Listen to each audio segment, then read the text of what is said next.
Ito nga pala yung gumuhong building sa Angeles, Pampanga. Ayan, dito po tayo sa Teodoro Street.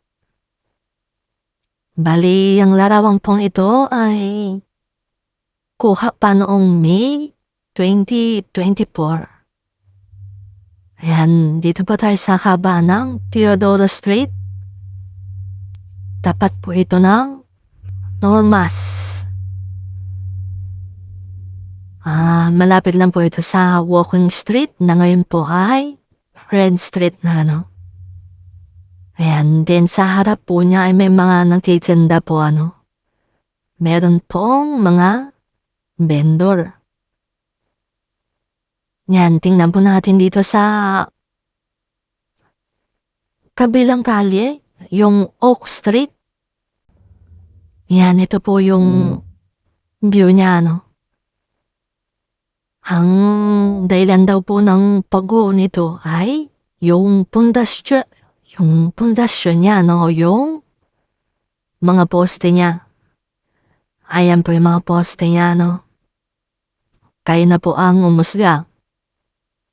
Bali, ang building na ito ay gagawing 9 na palapag.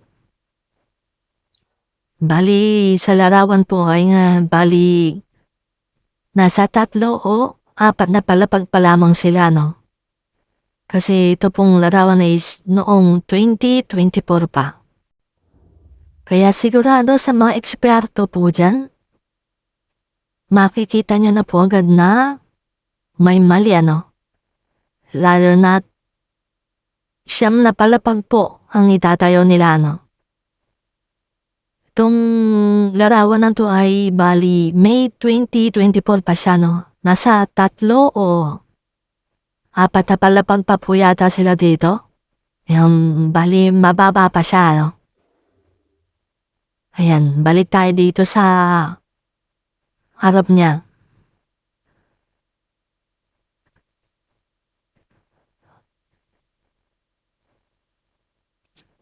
Ayan po yung uli yung poste. Yan.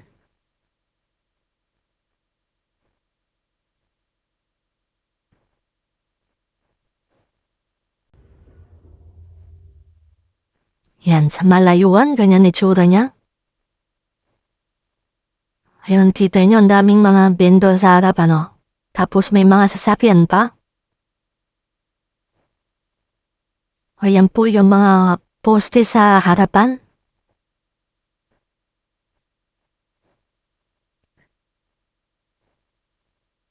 Ayan, i-zoom po natin para makita nyo ng malinaw. Yung mga poste. Ayan po. Ayan.